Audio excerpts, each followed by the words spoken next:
Ini lumayan, saya lumayan agak ngedown sih di malam ini. Ya seperti biasa saya pulang kerja kayak bebersih terus ganti baju, saya tidur.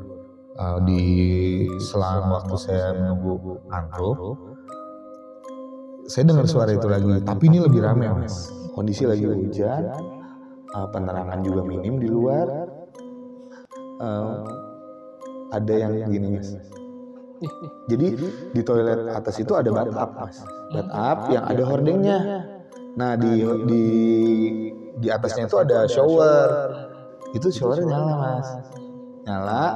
Ada yang lagi mandi, tapi orang di rumah itu nggak ada satupun yang pakai kamar mandi di atas. Badannya nggak terlalu gede, tapi berbulu, warna hitam. Ya badannya ya normal kayak kita gini lah, jongkok tapi dari belakang tuh kelihatannya dia lagi makanin tulang.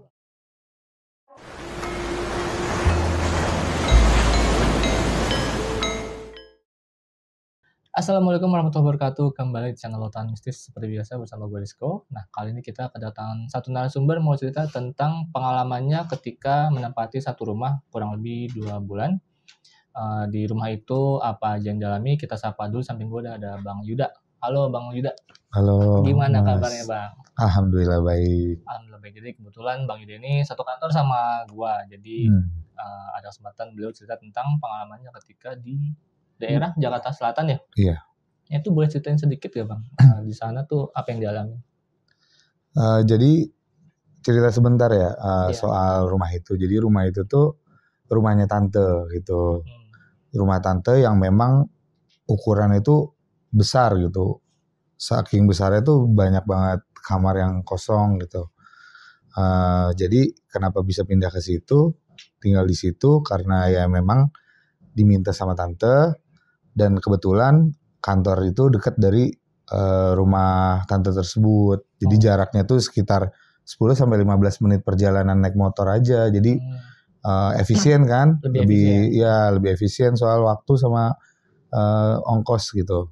Jadi ya memutuskan untuk di sana gitu. Oh, jadi menetap di rumah tante karena dekat kantor gitu ya. Nah, cuman setelah tinggal di sana malah justru gila ya gitu, banyak sekali gitu kejadian-kejadian yang di luar ekspektasi dan nggak pernah dialami sebelumnya gitu. Jadi kaget juga gitu pas kondisinya seperti itu. Jadi cuma bertahan kurang lebih 2 bulan. 2 bulan karena gangguan di rumah itu. Sebenarnya nggak iseng, cuman lebih sering nampakin aja, jadinya kitanya nggak kuat sendiri gitu. Sering nampakin aja. Kitanya nggak kuat sendiri. Iseng sih nggak sampai yang kayak ngelempar terus atau sampai manggil nama, itu nggak pernah. Cuman ya sosoknya serem gitu dan dia sering nampakin. Karena yang saya tahu adalah ketika dia bisa nampakin energi kuat gitu kan. Ya jadi ya itulah, jadi nggak kuat. Nggak kuat jadi 2 bulan ya kurang lebih lah 2 bulan.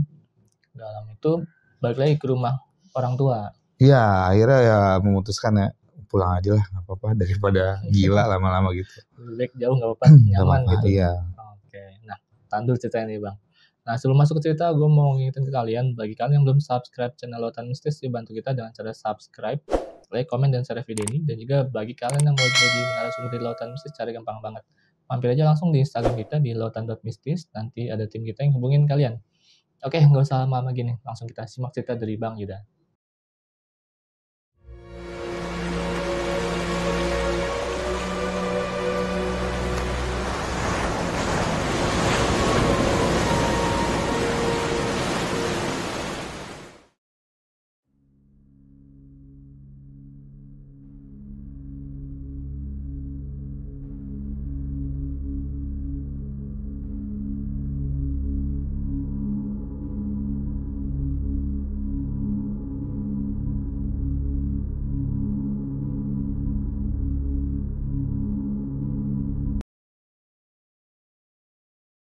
Jadi awal itu saya memang kebetulan sebelumnya memang udah kerja di daerah Bilangan Jakarta Selatan. Tepatnya itu di Radio Dalam. Nah, cuman sebelumnya itu pulang pergi ke Bekasi gitu. Tapi karena seiring berjalannya waktu, kita kumpul keluarga, akhirnya si tante ini, si pemilik rumah ini tahu gitu. Oh, kerjanya di Radio Dalam. Nginep aja di sini, temenin tante di sini sepi soalnya adik-adik. Jadi dia punya 2 anak, Mas. 2 anaknya ini lagi kuliah, kebetulan memang kuliahnya jauh. Akhirnya mereka memutuskan untuk kos. Otomatis rumah itu cuma ada 3 orang, tante, supir, sama ya asisten rumah tangga yang di situ in charge. Terus karena suaminya udah nggak ada kan almarhum, ya jadi mereka bertiga aja gitu di rumah dengan rumah yang sebesar itu gitu. Nah, sedikit gue ceritain tentang latar belakang rumah itu. Jadi rumah itu tuh posisinya gini, Mas. Jalanannya itu turunan gini. Nah, rumah itu posisinya pas banget di tengah ini. Otomatis dia dataran rendah. Nah, yang mana notabene-nya daerah situ itu terkenal yang banjir gitu, Mas. Oh, sering banjir. Ya, seringkali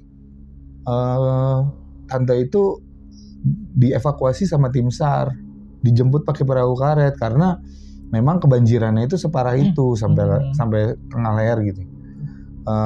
Itu di lantai bawah ya. Jadi si tante itu sama anak-anaknya sama mendiang suaminya itu kalau lagi kebanjiran ya naik ke lantai 2. Bahkan pernah juga waktu itu sampai yang harus kayak naik ke atap gitu karena saking parahnya. Nah, mungkin karena rumah itu sering kebanjiran, akhirnya kan jadi lembab ya, Mas. Lembab yang pertama, yang kedua pencahayaannya itu kurang kalau menurut saya. Lampu itu sering dimatiin, jadi mungkin dia menghemat listrik itu kan. Lampu sering dimatiin, terus banyak ruangan kosong. Nah, mungkin itu adalah pemicu gitu bahwa si makhluk-makhluk ini betah gitu di situ karena mungkin di situ lembab, kosong juga, sepi, gelap, ya akhirnya ya banyak gitu. Nah, jadi seminggu pertama itu kita masuk ke akhirnya saya tinggal di sana ya. Jadi seminggu pertama itu saya itu disuruh tidur di atas di lantai 2. Yang mana lantai 2 itu ada 2 kamar, 1 kamar mandi dan nggak pernah dipakai gitu. Sudah lama sekali nggak pernah dipakai gitu.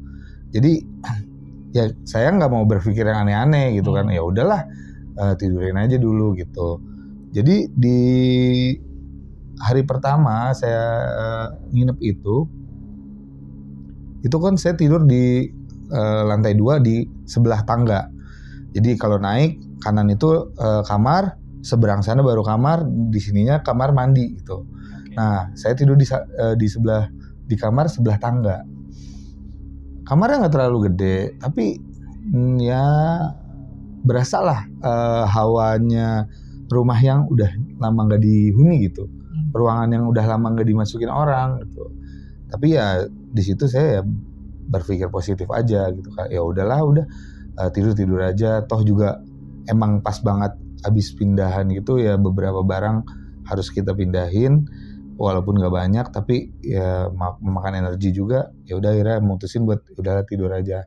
Nah, di hari pertama itu rasanya sih nggak ngerasain hal yang signifikan gitu langsung ditampakin atau apa. Ya cuman kayak kita udah pakai AC nih, tapi kok hawanya panas gitu. Oh, gerah gitu. Gerah, dan gerahnya itu bukan seluruh badan, Mas. Kalau misalkan AC yang rusak atau mungkin udah lama nggak diservis kan gerah ya, tapi kan seluruh badan gitu. Tapi kalau ini tuh yang saya rasain pas saya tiduran, panasnya tuh di belakang aja. Depan enggak, biasa aja. Cuman ya gitu, saya berpikir lagi kayak ya udahlah tidurin aja. Ini cuman ya mungkin ya emang lagi gak enak badan atau apa gitu.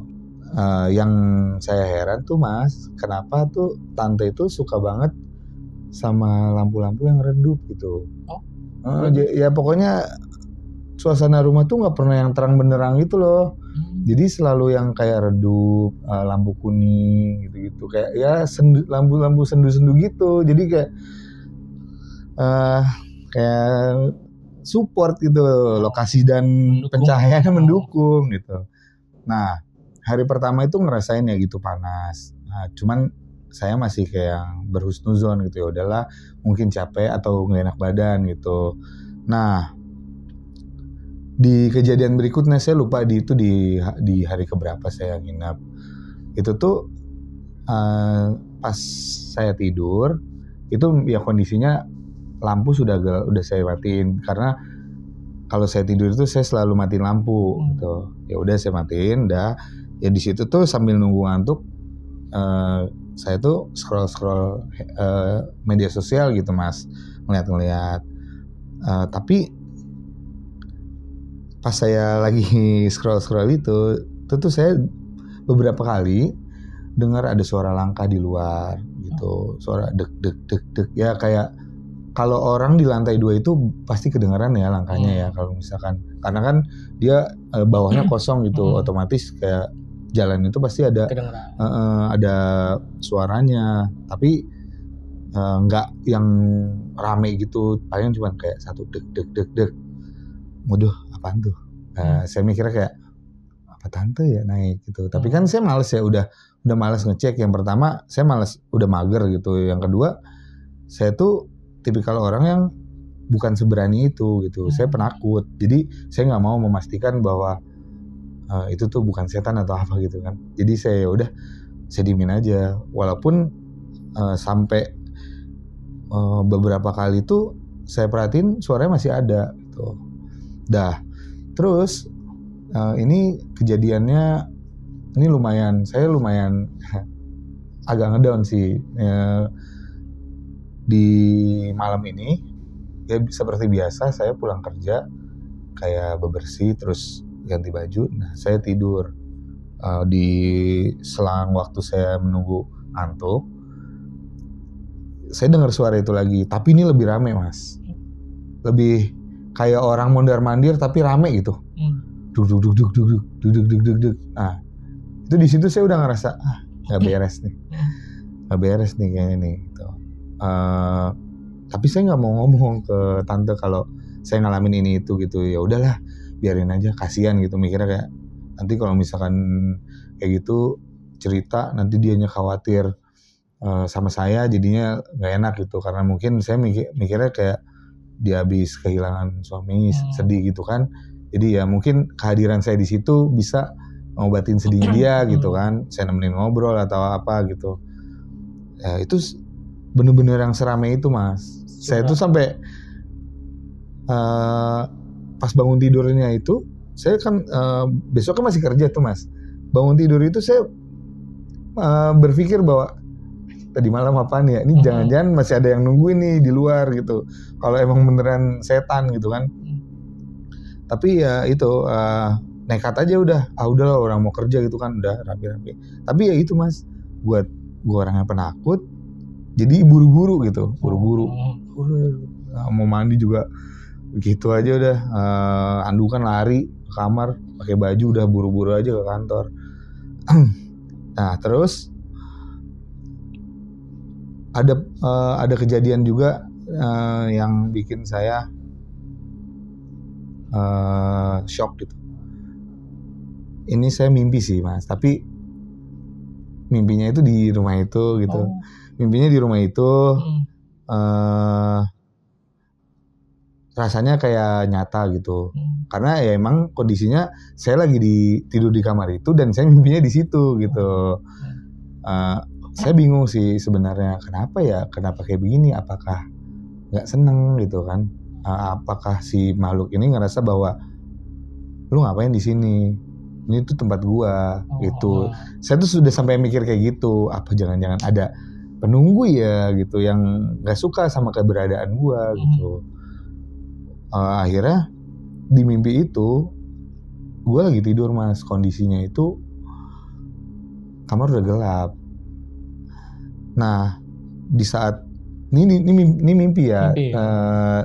Di saat mimpi itu gue lagi tidur, tapi tiba-tiba gue kebangun. Tapi kebangunnya nggak ngebangunin badan, tapi gue cuma melek gitu. Kondisi kamar itu gelap, tapi ada cahaya karena gue memang nggak menerapkan lampu mati di luar gitu supaya masih ada cahaya masuk walaupun sedikit dari ventilasi, walaupun kamar itu gelap gitu kan. Jadi di luar kamar itu nggak pernah saya matiin Mas semenjak saya ada di atas itu. Nah, lagi-lagi rasanya kayak mimpi Mas. Tapi ya itu gue bilang, gue mimpi di tempat itu, di kamar itu, dan kondisinya juga sama, persis gitu. Jadi pas gue melek, kasurnya itu, gue ceritain dulu ya, kasurnya itu kira-kira tuh ukurannya tuh 120 kali 200 cm Mas.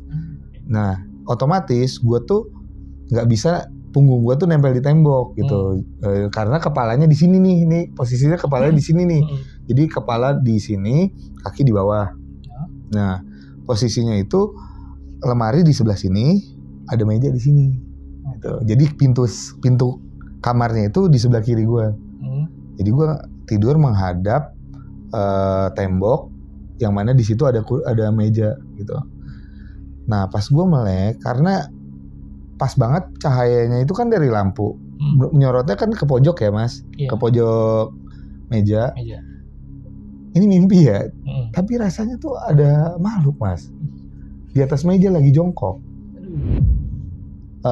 Gimana ya?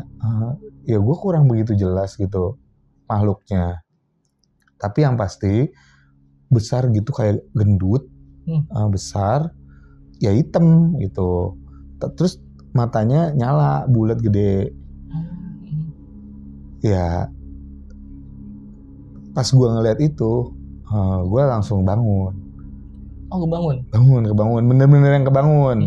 Udah bukan mimpi lagi. Tapi gue ngeliat gak ada.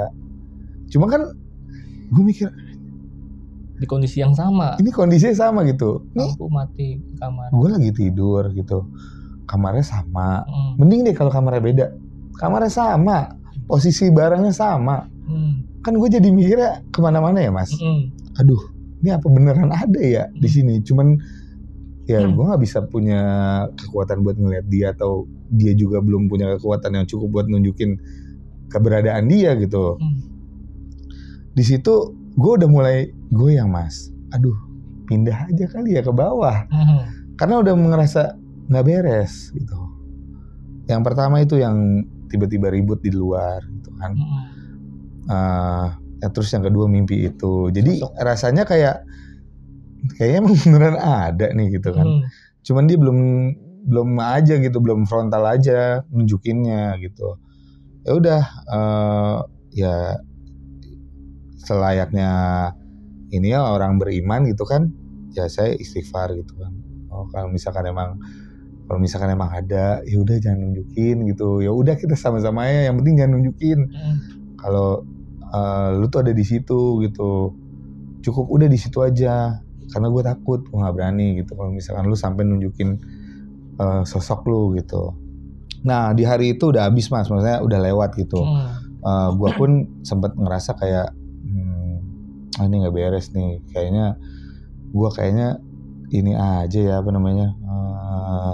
cari tempat tidur yang lain gitu, jangan di situ, kayaknya emang beneran nggak suka deh kayaknya. Gue sampai berpikir kayak gitu. Nah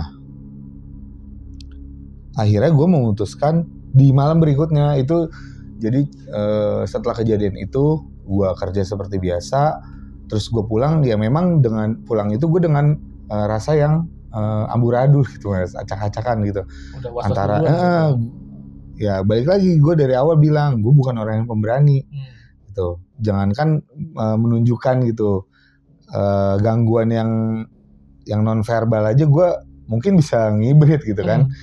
Nah ya udah akhirnya gue memutuskan buat tidur di luar kamar. Jadi sebelumnya kan gue bilang kan Mas, di kamar itu ada 2 kamar mandi di sini. Nah di itu tuh di tengah itu ada kayak ruangan tengah gitu, lumayan besar. Ya ada sofanya gitu. Jadi gue memutuskan untuk tidur di situ malam itu.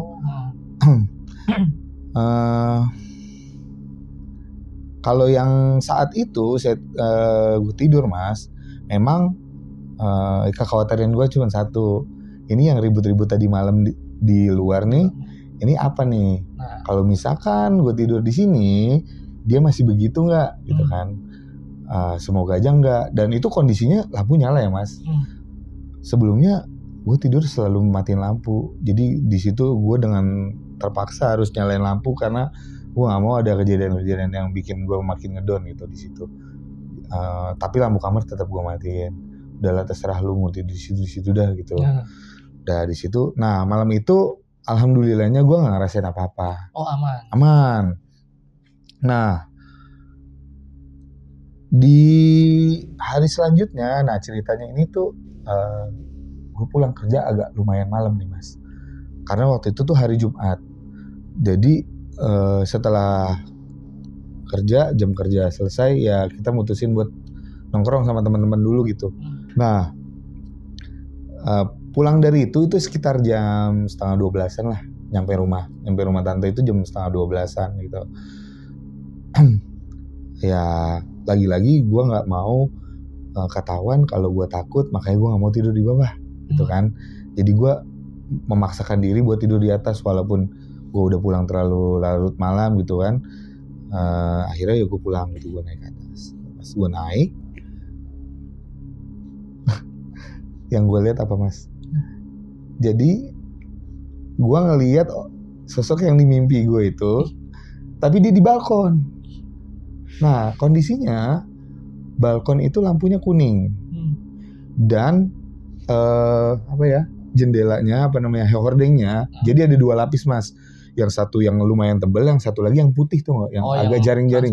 Nah kebetulan emang yang ditutup itu baru yang putih, yang transparan. Otomatis kalau gue dari situ gue kelihatan mas. Gue lihat itu apaan. Dari situ pas gue lihat, gue menyadari bahwa ini yang waktu itu. Gue turun, udah gue tidur di ruang tamu di bawah mas. Tanpa gue berusaha supaya tante gue nggak tahu kalau misalkan gue tidur di situ. Jadi tante gue itu nggak bakalan keluar kalau misalkan udah jam tidurnya. Misalkan udah jam 10 nih, dia nggak akan keluar sampai nanti ngurusin makanan gitu sekitar jam 6-an gitu. Jadi dia subuhan di dalam gitu. Jadi nggak akan keluar. Nah, gue memastikan diri gue itu udah di atas sebelum tante gue keluar gitu. Jadi gue gitu mas, kucing-kucingan sama tante gue karena gue nggak mau sampai tante gue tahu kalau misalkan gue menyadari kehadirannya dia, terus gue takut gitu. Takutnya ya jadi nanti udah jadi nggak mau di sini lagi gitu. Nah, gue masih berpikir bahwa apa ini ilusi gue ya? Kayaknya nyata, tapi kok gue masih denial gitu, masih kayak ini beneran gak sih, ini mimpi apa gue yang halu atau gara-gara gue abis pulang dari nongkrong sama teman-teman gitu udah terlalu malam, gue ngantuk capek, jadinya gue berpikirnya kemana-mana atau gimana gitu. Nah hal tersebut bikin dibuat yakin mas akhirnya. Jadi asisten rumah tangga tante gue ini dia lagi hamil ceritanya. Emang dia udah ngasih tahu kalau misalkan dia itu mau pulang berapa bulan lagi gitu. Berapa bulan lagi. Akhirnya di hari itu dia pulang mas.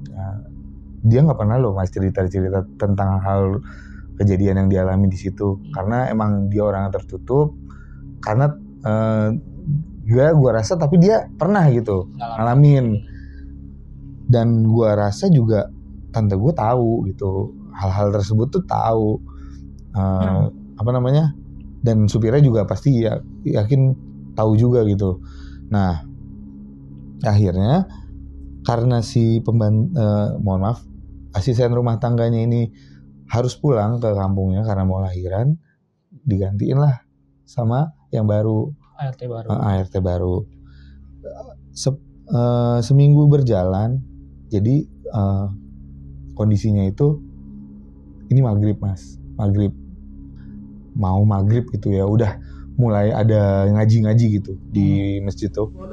Nah habis itu ceritanya si ART baru ini dia mau ngecek lah gitu lampu di atas gitu, mau nyala-nyalain atau apa, atau mau ngeberesin yang berantakan gitu. Pas lagi naik, ini gue kondisinya diceritain gitu sama yang baru itu. ART ini, dia cerita katanya dia ngelihat itu mas, ngeliat si gondrong gendut itu. Oh, si sosok hitam itu? Di pojok. Nah gue langsung berpikir, bukan gue doang yang ngelihat yang pertama. Yang kedua gue dimimpin di kamar. Berarti jelajah dia luas dong. Dia bisa kemana aja gitu kan. Dia bisa ke kamar, dia bisa ke depan. Waduh, gue langsung berpikir kayak jangan-jangan semua tempat di atas tuh dia udah kuasain gitu mas. Dia sampai ngejerit mas, astagfirullahaladzim bu, sampai gitu, sampai teriak. Karena si ART-nya ini baru kan ya mungkin kaget gitu mas. Setelah kejadian itu, setelah teriak, asisten rumah tangga ini langsung lari mas ke bawah. Otomatis tante tuh langsung keluar gitu dari kamar. Langsung nanya, kenapa? Ada apa? Iya bu, aku ngelihat sosok tinggi gede berbulu gitu. Itu posisinya tadi ya mas, hampir mau maghrib gitu. Apa sih, apa yang kamu lihat? Ada bu, gede banget gitu. Dia bilang berbulu. Coba ibu kalau mau tahu cek aja di atas. Ya tante gue nggak berani lah mas. Tuh, udahlah kamu mungkin itu halusinasi aja. Udah. Ya udah kalau misalkan kamu mau, kalau kamu takut, nyalain lampu tuh jangan dari udah mau dekat maghrib. Kamu terapin dari mulai besok nyalainnya tuh jam-jam 4 gitu, masih terang. Sore. Ya akhirnya semenjak dari itu mas, asisten rumah tangga si Desi ini itu dia nggak pernah berani naik di atas jam 5. Jadi kalau misalkan dikira dia udah terlambat nyalain lampu, dia nggak mau nyalain. Udah biarin aja lah gitu. Nah, gue diceritain lah mas, sampailah cerita itu ke telinga gue. Waduh, cerita kayak gitu kan. Karena si Desi ini ngomong, Mas Yuda tidur di atas. Nanya, iya tidur di atas. Oh, di bawah aja mas kalau misalkan bisa, dia bilang gitu. Saya nggak enak sama ibu. Oh, nanti kalau misalkan saya tidur di bawah, takutnya jadinya ibu nggak enak sama saya, jadi kayak keberatan gitu kalau saya nginep di sini gitu. Kalau misalkan Mas Yuda berani ya udah nggak apa-apa, tapi kalau misalkan mau ke atas, kalau misalkan Desi butuh ke atas temenin ya, dia bilang gitu. Dia sampai bilang gitu. Gue dapet cerita itu, ya lagi-lagi gue memutuskan untuk tidur di bawah. Tidur di bawah.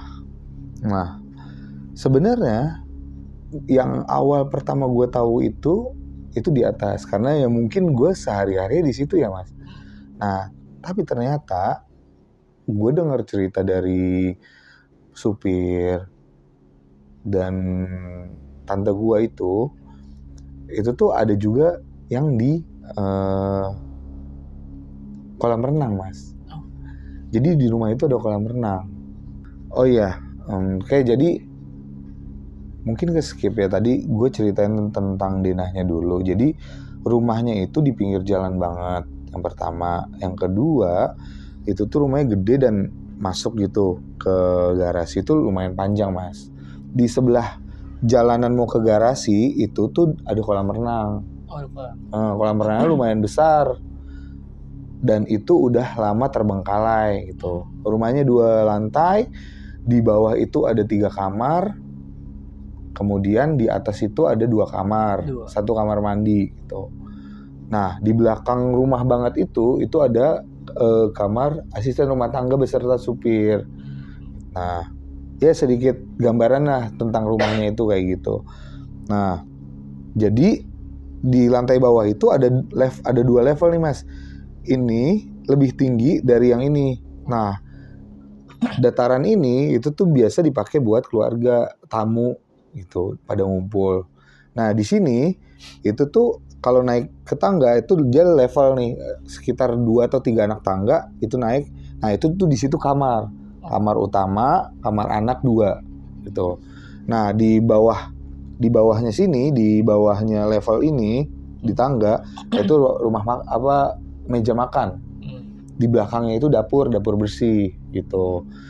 Nah, jadi kondisinya itu waktu itu, nah gue tuh belum tahu mas sebenarnya kalau misalkan di situ tuh di apa namanya kolam renang itu tuh ada sosok apa aja. Gue tuh belum diceritain sebelumnya.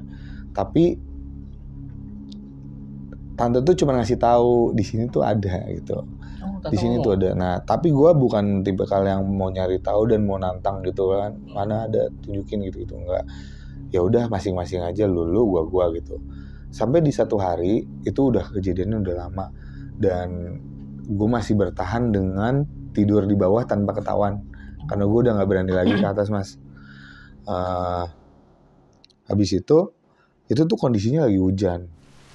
Otomatis gue punya alibi buat gue tidur di bawah. Kondisi lagi hujan, tante udah mulai panik karena kan banjir mas, gampang banjir gitu. Di rumah itu tuh intensitas hujan yang nggak terlalu gede aja bisa banjir gitu, walaupun cuman semata kaki gitu. Tapi udah masuk, jadi kan repot ya, lumpur pada masuk gitu kan. Nah untuk supaya gue nggak terlalu nggak terlalu susah dihubungin, kalau di atas kan lumayan lama ini kan turunnya lama, terus udah gitu dipanggil juga suara yang nggak terlalu kedengeran. Gue gunain alasan itu buat tidur di bawah.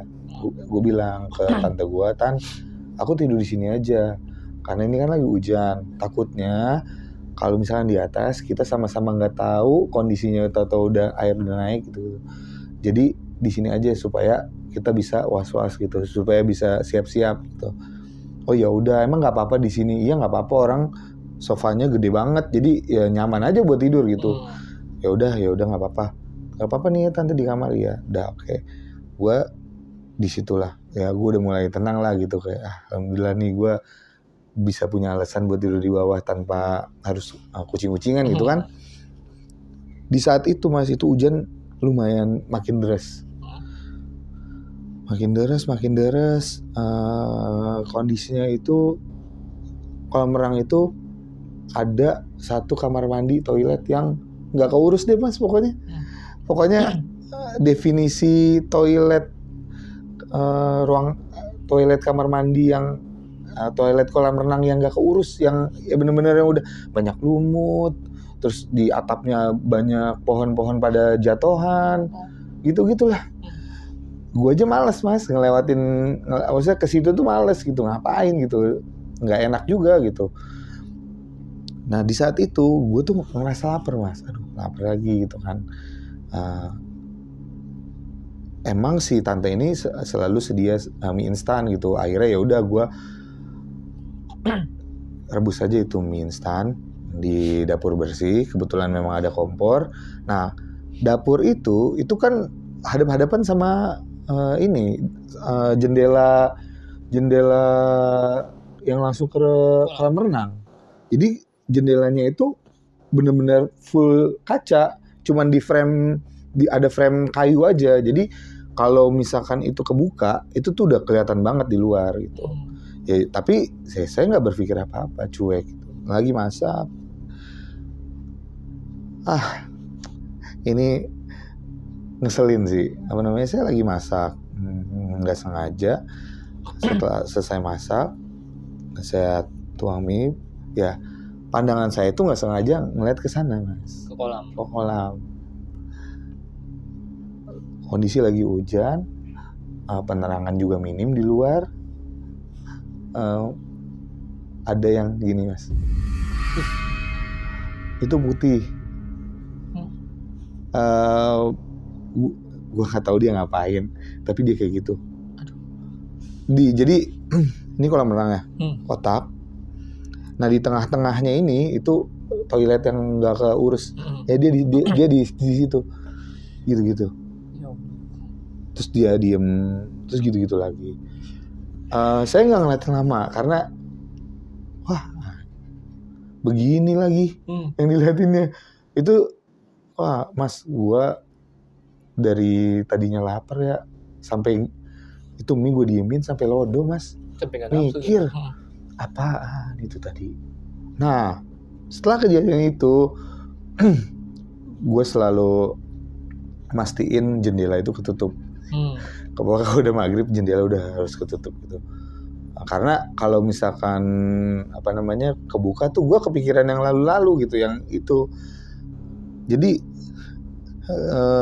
nggak mau gitu. Gue tuh berani ke situ tuh kalau siang doang. Kalau lagi terik-teriknya itu gue berani ke situ. Atau pagi itu gue berani. Tapi kalau udah mulai masuk sore, udah mulai maghrib, udahlah mendingan hindarin aja. Itu kali pertamanya tuh gue tahu di situ juga ada. Malam-malam ngeliat langsung tuh. Iya, ya Allah, itu di situ gue ngerasa kayak gue pengen ngomong ke nyokap, pengen pulang aja, tapi gue kasihan kepikiran satu kali lagi kayak, karena yang ya gitu mas, dia tuh kayak yang selalu minta kayak, udah di sini aja temenin, di sini tante kesepian banget gitu, sepi nggak ada teman ngobrol, palingan itu sampai saking dia ngerasa kesepiannya sampai sering teleponan gitu. Cuman gue ditongolin kayak gitu mas dalam hidup gue gitu, kayak wah gila sih anjir gitu. Itu kali pertamanya gue ngeliat yang kayak begitu gitu. Putih yang gerak-gerak, masalahnya gerak-geraknya itu loh mas. Lebih ke kayak ngeledek gitu kayak. Ini bentukannya putihnya kayak ya kuntilanak perempuan. Dia goyang-goyang gitu. Dia gini terus dia diem. Terus kadang-kadang miringin gitu. Gua nggak tahu ya, entah mungkin ya dia lagi komunikasi sama yang lain atau gimana gitu. Ya makanya dia kayak ngelakuin hal kayak gitu. Udah di situ akhirnya gue memberanikan diri buat cerita ke supir. Akhirnya setelah berapa lama itu akhirnya gue akrab kan sama supir ini. Ya kita sebutlah namanya Mang Udin lah gitu. Ini supir udah lama banget mas di rumah itu. Jadi gue rasa dia udah hatam lah sama titik-titik di rumah itu gitu. Gue akhirnya cerita mas, karena gue ngerokok kan. Jadi waktu itu hari Jumat gue lagi nggak kemana-mana, maksudnya pulang kantor nggak ada ajakan buat nongkrong. Jadi akhirnya gue pulang langsung gitu kan. Nah di situ gue begadang sama Udin ini di pos. Habis itu cerita, Mang, rumah ini serem ya gitu. Terus dia ketawa mas, ngeliat apaan aja emang gitu. Coba sebutin apa yang udah pernah dilihat. Dia bilang gitu. Lah saya langsung berpikir ya, dia aja ngomong kayak gini berarti mungkin dia udah ngelis nih dalam memori dia apa aja yang udah dia lihat. Akhirnya saya berani cerita mas, kayak iya mang, di atas itu ada yang gede, berbulu besar gitu, tinggi. Saya waktu itu pernah dimimpiin mang. Jadi mimpinya itu rasanya nyata, tapi dia kondisi itu jongkok di atas meja gitu. Terus dia ketawa lagi. Itu mah dibilang itu mah emang mondar-mandir di situ. Tapi dia nggak pernah ngisengin orang, hanya di situ aja gitu. Tapi ya memang kadang-kadang dia ngerasa bahwa teritori gitu, ini tempat gua, lu ngapain di sini gitu. Jadi ada hal yang dia lakuin, tapi gangguannya tuh gangguannya minor lah gitu, nggak yang fatal gitu, cuman kayak mungkin diusap atau digimanain jadi rasanya kayak anget panas gitu. Nah mungkin itu yang saya rasain itu mas, kayak gitu. Terus dia bilang, oh gitu mang, sebenarnya ada lagi di atas, dia bilang itu. Saya pernah lihat, diceritain lah tuh di atas. Jadi di atas itu ada 2 itu mas. Yang satu saya nggak ngerasain, belum sempat, tapi syukur dah gue nggak ngerasain gitu kan. Jadi yang satu itu si tinggi besar berbulu itu, yang kedua dia nggak tahu sebenarnya sosoknya apa, tapi di toilet. Karena beberapa kali dia sering lagi kayak mau gantiin lampu atau jadi kalau gantiin lampu itu minta tolong sama Mang Udin, itu kan. Pas lagi gantiin lampu mau ke toilet gitu, di toilet atas itu dia ngelihat, jadi di toilet atas itu ada bathtub Mas, bathtub yang ada hordengnya. Nah di atasnya itu ada shower, itu shower nyala Mas, nyala, ada yang lagi mandi, tapi orang di rumah itu nggak ada satupun yang pakai kamar mandi di atas. Semua kamar di bawah itu ada toilet, ada kamar mandi pribadinya masing-masing. Jadi nggak mungkin ada orang yang mandi di situ gitu. Dia bilang, itu kapan Mang? Ya sebelum Yuda di sini gitu. Sering itu mah kayak gitu, shower nyala, terus apa namanya, si hordingnya itu gerak-gerak. Ya pasti kan ada orang dong. Tapi saya emang nggak mau mastiin. Saya juga nggak seberani itu. Tapi ya udah masing-masing aja. Tapi yang saya nggak yang, wah apaan tuh, nggak ngibrit, nggak. Tapi kayak lebih ke, oh ya udah, nggak gue ganggu deh, tutup lagi. Kadang-kadang baru buka nih Mas, itu dia lagi mandi, lagi terus gerak-gerak apa namanya hording. Ya dia bilang udahlah biarin aja, udah tutup itu. Nah ada satu lagi Mas, ini yang katanya saya kan cerita ya Mas, yang soal yang si Mbak Kunti itu. Saya ceritakan, ya balik lagi respon dia cuma ketawa gitu, karena dia udah tahu keberadaan itu makhluk. Nah yang kedua, ada satu nih Mas yang serem banget katanya. Dia bilang, saya nggak tahu nih kalau Mas Yuda ngelihat langsung tanpa saya ceritain itu bakal gimana. Kalau saya waktu itu pas ngelihat itu saya benar-benar kayak orang kosong 2 hari, kayak kaget. Jadi katanya makhluknya tuh tinggalnya di toilet kolam renang. Dia di situ aja, nggak mau kemana-mana. Nah sosoknya itu dia itu kulit yang udah kayak mengkerut, terus badannya tuh bungkuk sampai gini lah Mas. Terus rambutnya tuh jarang-jarang gitu. Nah dia bilang katanya dia nggak ngeliat mukanya, tapi yang pasti dia ngeliat si makhluk itu lagi jalan masuk ke toilet. Jadi pos security-nya itu emang bener sebelahan sama ini Mas, sama kolam renang, tapi memang ada sekat kayak tumbuhan gitu, tapi nggak rapet tumbuhannya. Kalau misalnya kita ngelihat itu, kita masih bisa ngelihat kolam renang, ada jarang-jarang gitu. Nah dia ngeliat di situ ada yang masuk, dan itu nggak sekali katanya, sering mondar-mandir di situ, tapi nggak pernah kemana-mana, di situ aja. Itu yang kedua. Yang ketiga sama yang keempat sih Mbak Kunti itu kan.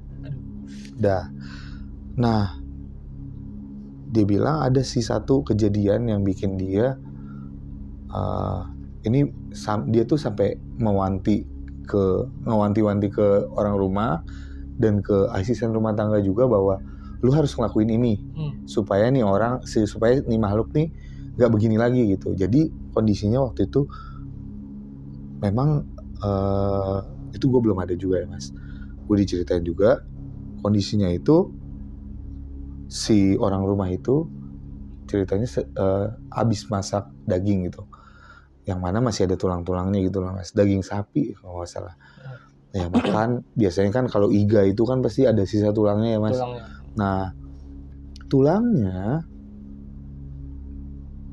habis selesai dimakan tuh tulangnya nggak langsung dibuang ke tempat sampah, dibiarin di cucian piring belakang, di atas piring aja taruh. Memang kondisinya waktu itu pas banget si orang rumah itu mau pergi gitu Mas, ke rumah saudara atau kemana, tapi nginep. Otomatis kan rumah berarti makin sepi ya.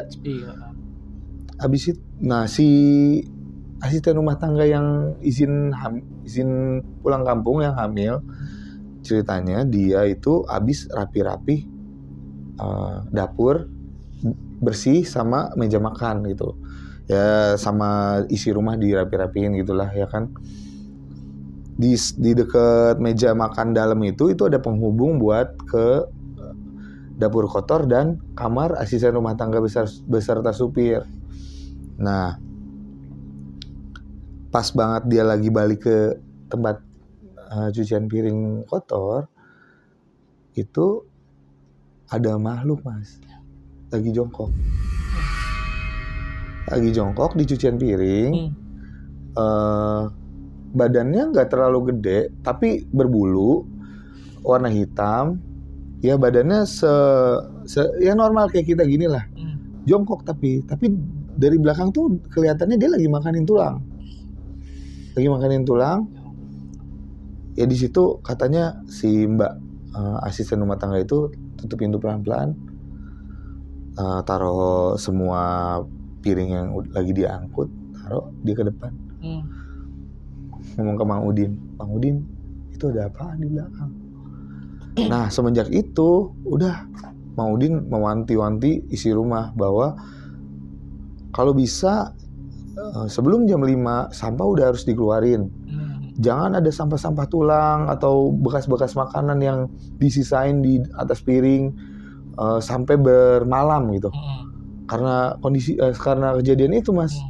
Karena katanya itu jelas banget, Mas, kayak apa ya, gue nggak ngerti juga karena gue nggak ngeliat juga kan diceritain. Tapi ya memang gue percaya dalam Islam itu ketika ada sampah ya baiknya misalnya ketika ada sampah di dalam rumah ya baiknya sebelum jam 6 atau sebelum maghrib itu udah harus keluar gitu.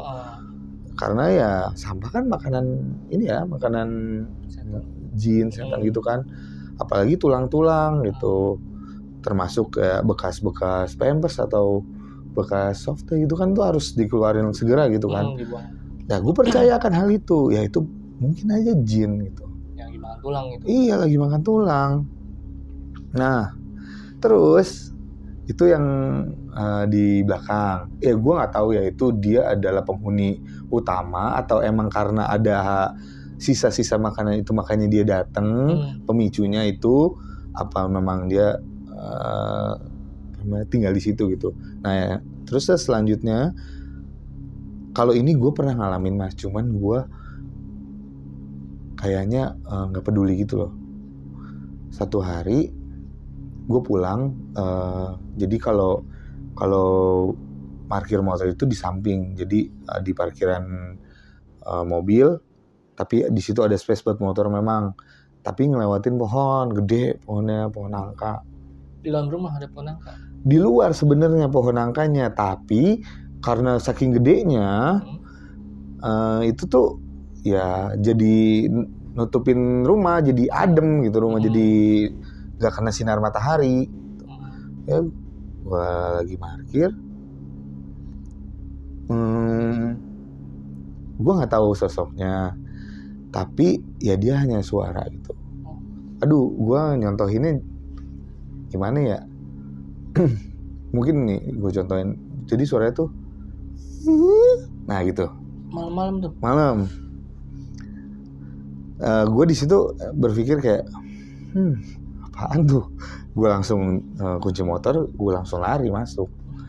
Tapi itu gue nggak belum ini loh, belum kayak wah ini setan nih gitu. Nggak, karena gue belum lihat langsung gitu kan. Itu yang pertama banget ternyata gue baru ingat gue pernah diisengin di situ. Nah, memang kalau kata Mang Udin di situ tuh ada dua. Yang pertama itu si Mbak itu di atas pohon nangka. Yang kedua ada pocong, Mas. Tapi pocongnya ini katanya sosoknya nggak serem. Tetep aja pocong lagi. Iya sih, tetap aja pocong. Saya kalau ngeliat juga ngibrit pasti. Kabur juga. Maksudnya gimana ya? Rupanya itu bukan pocong yang berantakan gitu loh, Mas, yang kafannya penuh tanah atau darah, mukanya hancur, enggak. Jadi mukanya itu putih, terus tingginya itu cuma segini katanya. Oh, pendek. Jadi waktu itu Mang Udin ceritanya lagi itu malam-malam, sekitar pagi lah, dini hari jam 2. Oh. Jadi Mang Udin lagi ngopi sambil ngerokok gitu, duduk di belakang pohonan yang menghubungkan antara jalanan apa? Bukan jalanan umum. Jalanan mau ke garasi sama pos satpam sama kolam renang. Jadi misalkan ini pohonan nih Mas, tumbuhan. Nah, Mang Udin tuh lagi duduk di sininya, ngebelakangin pohon. Jadi dia nggak menghadap ke pos, dia lagi di situ. Tiba-tiba ada itu muncul di bawah pohon itu, tapi diem doang. Iya, pocong kecil itu, tapi diem doang katanya. Sempet kayak yang Mang Udin memang bukan yang penakut banget, tapi bukan yang pemberani banget. Karena mungkin si sosok itu tuh yang saya bilang itu Mas, bukan pocong yang serem gitu. Makanya dia bilang, kenapa? Ngapain di situ kamu? Diajak komunikasi. Kenapa? Mau ngerokok? Mau ngopi? Apa? Mau nemenin saya? Gitu. Cuman diem doang. Terus habis itu, jangan ganggu-ganggu ya di sini, dikasih tahu gitu. Gak suka loh saya kalau misalnya ganggu-ganggu. Kalau misalkan ini saya saya timpuk kamu gitu. Nah, habis itu entah gimana prosesnya, ya tiba-tiba udah nggak ada aja. Emang bener-bener cuman kayaknya dia kayak mau nunjukin loh, ya saya ada di sini gitu. Jangan diusir atau apa gitu, saya nggak ngerti lah gitu. Itu terus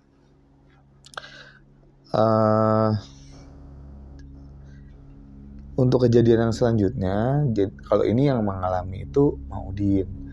Jadi waktu itu di kamar ART itu kan ada toilet juga Mas ya. Cuman toiletnya tuh jelek lah gitu loh Mas. Bisa dikatakan kayak toilet umum yang gak keurus gitu. Ya sering dimarahin gitu sama si tante kalau kamar mandi itu harusnya dibersihin gitu loh, nanti jadi sarang gitu.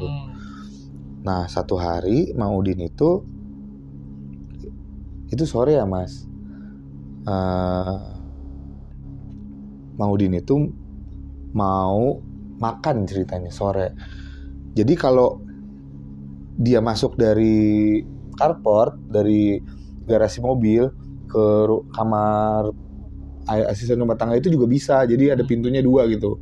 Dari dalam dari meja makan, ada juga yang pintu dari carport itu. Nah, dia masuk dari situ. Nah, dia lihat ada cewek yang mandi tapi pintunya nggak ditutup. Tapi madep membelakangi dia gitu loh Mas. Mandi lagi, nggak ngerti lah itu dia. Katanya sih dia lagi berdiri tapi sambil gini. Tapi rambutnya panjang banget sampai kaki. Sedangkan di rumah itu nggak ada yang kayak gitu. Tapi dia kan lewat, karena mikirnya kan mungkin itu si asisten rumah tangga itu loh. Dia langsung lewat aja gitu kan. Dan hatinya katanya, astagfirullah, nih orang gimana sih mandi nggak ditutup pintunya gitu kan. Habis ngambil makanan, udah dia masuklah dari pintu yang menghubungkan ke meja makan itu Mas. Asisten rumah tangganya di situ. Terus dia ngomong, itu yang di toilet siapa? Apaan sih, orang gak ada orang? Udah deh, gak usah nakut-nakutin gitu. Enggak, beneran tadi dia mandi gitu. Coba lihat bareng-bareng. Itu gak ada. Padahal dulu saya ngeliat. Ya logikanya kalau ada orang habis mandi, dan itu ini ya Mas, kondisinya kalau orang habis mandi di ember gitu, gayung diciduk, itu kan airnya pasti bakalan tumpah-tumpah. Iya, tahu goyang-goyang kan. Ini benar-benar tenang Mas. Tenang, setelah itu tenang, dan jaraknya itu nggak lama. Itu di situ ya makanya gue bilang Mang Udin tuh udah banyak banget gitu, kayak udah tau lah, udah seluk-beluk rumah ini tuh udah paham gitu. Nah ternyata akhirnya tuh gue, karena gue udah capek ya Mas ya, capek banget gue tuh kayak ditongolin mulu gitu, hati gue tuh was-was gitu, nggak pernah nyaman tidur gue tuh. Gue tuh sampai pernah ditegur Mas sama atasan gue karena gue tidur ngantuk gitu. Di di jam kantor. kerja. Ya karena jam tidur gue keganggu, was-was. Gue pernah tidur tuh jam 5 pagi Mas, gue baru bisa tidur pas azan udah berkumandang, gue baru bisa tidur karena gue tuh was-was, saking takutnya ada yang ganggu gitu kan. Karena gue tuh belum tahu titik-titik mana aja nih yang aman, yang nggak aman gitu kan. Akhirnya gue bilang sama tante gue, Tan, kayak aku pulang aja deh. Kenapa? Kamu nggak suka ya di sini? Ya bukan Tan, aku jujur aja sebenarnya dari seminggu aku pindah itu tuh aku udah ngerasain yang aneh gitu di rumah ini. Nah jadi tuh setelah gue ngomong kayak gitu tuh akhirnya tante gue tuh cerita sendiri gitu loh Mas. Kirain tuh makhluk yang ada di sini tuh udah pada pergi semua karena selama ini tuh tante nggak pernah ngerasain hal itu. Dulu memang pernah, tapi nggak se ekstrim yang Yuda ceritain gitu loh. Dulu memang pernah, tapi ya kita sebagai orang rumah kayak ngabain aja selama lu nggak ganggu, ya udah kita hidup berdampingan kok gitu kan. Yang penting lu udah sama diri lu aja, sama dunia lu aja, ya gue sama keluarga gue. Jangan sampai lu ada iseng-iseng gitu loh. Nah akhirnya tuh ya gue bilang ya tapi ini realitanya Tan, aku ngeliat berkali-kali di atas. Makanya akhirnya aku ngomong kan mau tidur di bawah aja gitu. Nggak apa-apa tidur di ruang tamu juga nggak masalah kok, toh juga tempat tidurnya sofanya enak lebar gitu kan, jadi nggak masalah. Ya dia bilang memang di atas itu udah sering kosong, bahkan pas Om masih ada itu tuh rumah atas tuh sering banget kosong. Banyak barang-barang ditumpuk gitu loh Mas. Ya bener-bener yang kayak nggak ada penghuninya deh. Ya memicu dong. Jadi kayak wajar aja mungkin tuh makhluk betah di situ. Udah nyaman, adem, udah gitu lebar gitu kan. Nah, gua akhirnya dimaklumkan sama tante gua kayak ya udah kalau misalkan emang mau pulang ya udah. Jangan sampai keluarga tahu, takutnya jadi nggak mau kesini gitu. Dan memang sekarang ini rumah itu udah dijual Mas. Dengan susah payah. Dengan susah payah. Mungkin satu faktor karena banjir yang pertama. Yang kedua ya, gue nggak tahu ya orang yang selanjutnya ngerasain hal itu juga atau enggak gitu. Gue aja ibaratnya baru 2 bulan aja udah ngerasainnya kayak begitu gitu. Gimana yang bertahun-tahun gitu kan. Nah ini nyambung ke cerita setelah gue sudah nikah sama istri gue. Jadi rumah itu baru kejual Mas. Belum lama ini baru kejual setelah anak gue udah lahir gitu. Akhirnya kan gue punya istri kan. Nah tante gue ini yang punya rumah ini tuh senang banget sama anak gue. Sayang lah gitu kayak. Jadi dia ngajakin nginep terus. Karena waktu itu gue mikir kayak ya mungkin udah gak ada kali ya gitu. Udah aman kali ya dari yang hal-hal kayak gitu. Gue kasihan juga kan ya tante gue orang yang kesepian gitu. Akhirnya gue ngomong ke istri, yaudah yuk kita nginep aja ke rumah tante. Enak kok rumahnya, kamarnya banyak gitu dan nyaman. Oke, akhirnya kita nginep di sana. Itu Mas, anakku dari datang sampai pulang kagak berhenti nangis aja. Nangis terus gue tadinya ya, malah tante gue nyuruh nginepnya di lantai atas coba. Gue langsung kepikiran yang lalu-lalu kayak wah anak gue mah yang ada ngejerit ini. Bener-bener nangis Mas.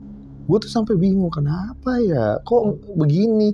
Memang anak gue adalah tipikal yang suka yang nggak betah di posisi itu aja gitu. Nangis tapi yang wajar gitu. Tapi pas di hari itu tuh kok aneh gitu. Udah digendong nangis, terus kita tidurin nangis, di nenenin juga dinenenin nggak mau. Gue bilang, aduh, ini kacau nih masih begini gitu. Gak berubah. Tante gue juga cuman yang senyum-senyum, aduh nangis terus ya. Rumah tante serem ya, rumah nenek serem ya. Dan tante gue bilang gitu. Dalam hati gue, lu coba aja ke atas gitu kan. Ya sampai akhirnya gue itu tidur selama di situ tuh ayat kursi nggak putus, Mas. Karena benar-benar anak gue tuh, wah nyusu nggak mau, nenek nggak mau. Ya kita kan orang tua jadi khawatir ya. Ini kenapa nih anakku nih, jangan-jangan ketempelan gitu kan. Akhirnya karena gue mikirnya masih positive thinking gitu kan. Ya mungkin karena tempat baru kali ya, adaptasi. Jadi ya nangis begini, namanya anak kecil kan cuma bisa nangis gitu. Tapi setelah keluar dari rumah itu, anteng, Mas. Di rumah itu doang nangisnya? Anteng. Makanya gue gak mau lagi. Gue gak mau lagi kalau diajakin nginep. Waktu itu sebelum rumah dijual ya. Istri gue juga bilang, udahlah gak usah kesana lagi lah. Kasian gitu. Bener-bener parah gitu.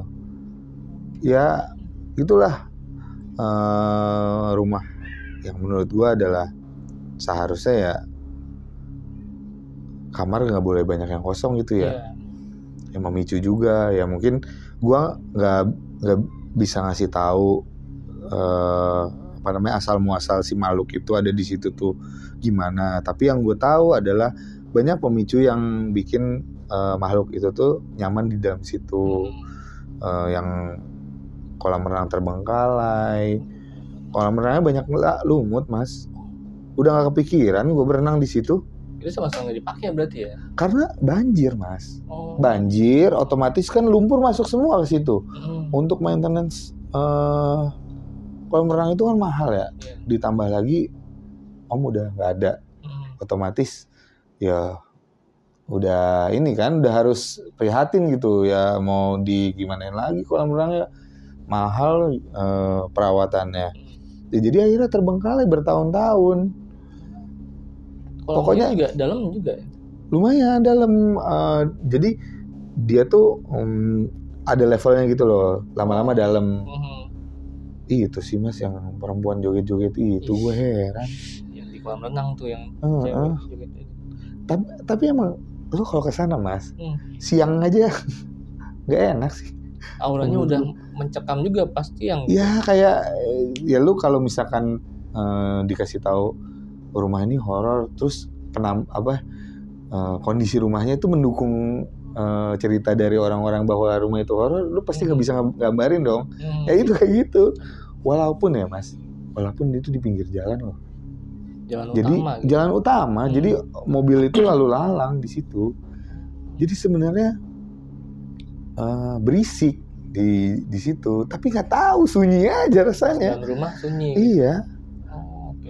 Berarti kurang lebih 2 bulan Bang Yuda di sana. Iya, di sana. Dari awalnya nggak lama ada suara di depan kamar yang pertama kali itu di situ. Suara mondar-mandir. Di depan kamar berisik tuh. Terus di hari berikutnya mimpi sosok tinggi hitam jongkok di atas meja di kamar gitu. Ternyata situasinya sama persis kayak di kenyataan gitu. Iya. Pas saya melek ya, makanya itu saya shock banget karena mimpinya itu sama kayak kondisi saat saya lagi tidur. Jadi ya rasanya kayak nyata gitu. Itu saya nggak tahu lagi lah, Mas. Saya nggak bisa ngomong berkata-kata itu. Ya bayangin aja di dalam kamar ada kayak begitu gitu kan. Berdua doang ngapain? Masih makhluk itu. Iya. Walaupun rasanya mimpi ya, tapi kondisinya kok gitu, kayak dejavu gitu. Nah, itu aja ART sampai sore-sore sempat ngeliat si makhluk itu. Nangis, Mas. Oh, sampai nangis? Nangis. Sampai teriak, astagfirullah. Iya, dia sempat juga minta pulang sih. Tapi ini ya, setelah lama dari kejadian itu ya mungkin dia ngerasain kejadian yang lain yang dia nggak cerita ke saya. Dia sampai minta pulang, Bu, mau pulang aja gitu. Itu kan Bang Yuda kan Nggak lama tidur di atas, cuman sempet tidur di luar tengah di atas juga. Terus nggak lama tidur di bawah. Iya. Nah selama tidur di bawah tapi Mas Yuda tetap bolak-balik ke kamar di atas juga. Bolak-balik ke kamar Kayak itu. siang hari gitu. Bolak-balik ke kamar itu kalau udah saya itu kan kerja jam 9 masuknya ya. Udah gitu kantornya kan deket ya dari rumah tante, jadi saya nyantai gitu. Jam 7 atau setengah 8 baru mandi masih aman. Ya jadi saya jam-jam segitu baru naik. Atau kadang-kadang pas masih kucing-kucingan itu saya di atas di ruang tengah, nggak masuk ke kamar. Nunggu. Tapi ya itu pagi. Kan tante biasanya kalau keluar kamar itu kalau udah jam 6, jam setengah 7. Makanya jam segitu tuh saya udah hafal gitu situasinya. Oke, tante keluar jam sekian. Oke, jam sekian saya harus naik gitu. Tapi nggak masuk kamar. Nggak masuk kamar. Nunggu ke pagi. Udah dulu, nunggu gitu. pagi dulu. Dan semenjak itu juga saya selalu buka pintu kamar. Nggak pernah saya tutup. Kalau misalkan saya tidur di atas baru saya tutup. Biar udah masing-masing aja gitu. Berarti kalau misalnya tidur di bawah, pintu kamar terbuka berarti. Terbuka aja biarin. Dan kalau kayak siang hari, pagi hari itu saya buka ya, supaya cahaya masuk gitu. Nah, tapi kalau misalkan setiap hari mandinya itu di kamar mandi atas atau di bawah? Oh, di bawah. Di bawah. Berarti nggak pernah mandi di atas? Enggak. Oh. Nggak pernah. Bener-bener nggak pernah dipakai. Sebenarnya kamar mandinya layak pakai, Mas. Bagus lah gitu. Tapi ya kosong lama gitu. Berarti dari awal tinggal di sana 2 bulan belum pernah dipakai? Nggak pernah.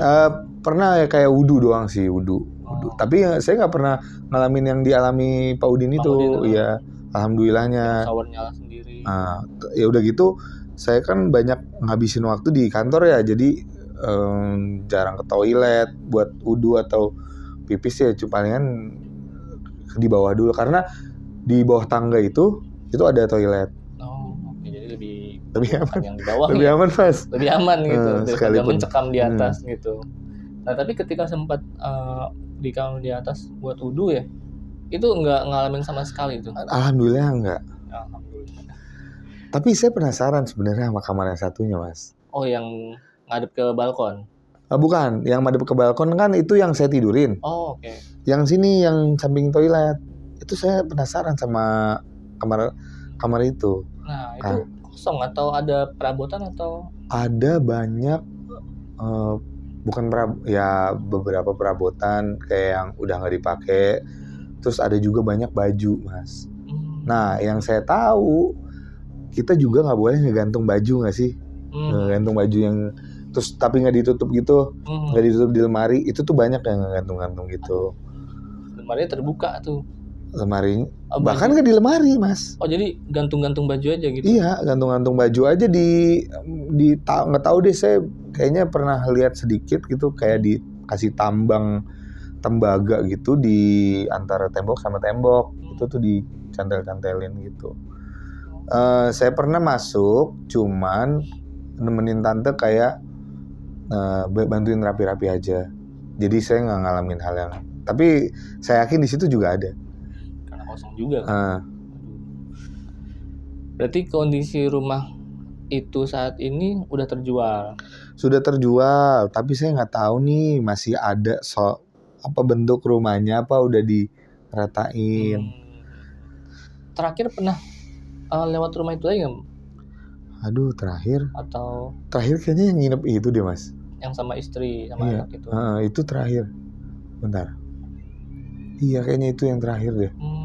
Jadi udah nggak pernah lewat juga. Karena nggak lama dari itu, sekitar berapa bulan gitu, itu tuh rumahnya terjual. Ya. Oke.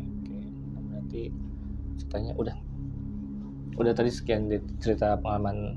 Ya, kurang lebihnya itu aja sih, Mas. Tinggal di rumah tante yang mencekam selama 2 bulan. Iya. Nah, kalau saat ini tante tinggal di sekarang udah ada rumah baru yang lebih kecil tapi aman lah. Nggak terlalu besar kayak sebelumnya gitu. Dan pas banget buat 3 orang sama 1 ART gitu. Nggak kayak dulu. Oh, jadi penghuni tetap sama aja tante? Sama penghuni sama tante.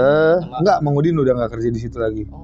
Mang Udin semenjak udah pindah nggak kerja di situ lagi. Berarti ganti supir baru dan supir baru dan ART baru juga. Oke. ART-nya yang itu udah nggak betah, Mas, udah nggak kuat. pulang. Nah, semenjak pulang dari kepulangan si ART itu, tante tuh susah dapetnya.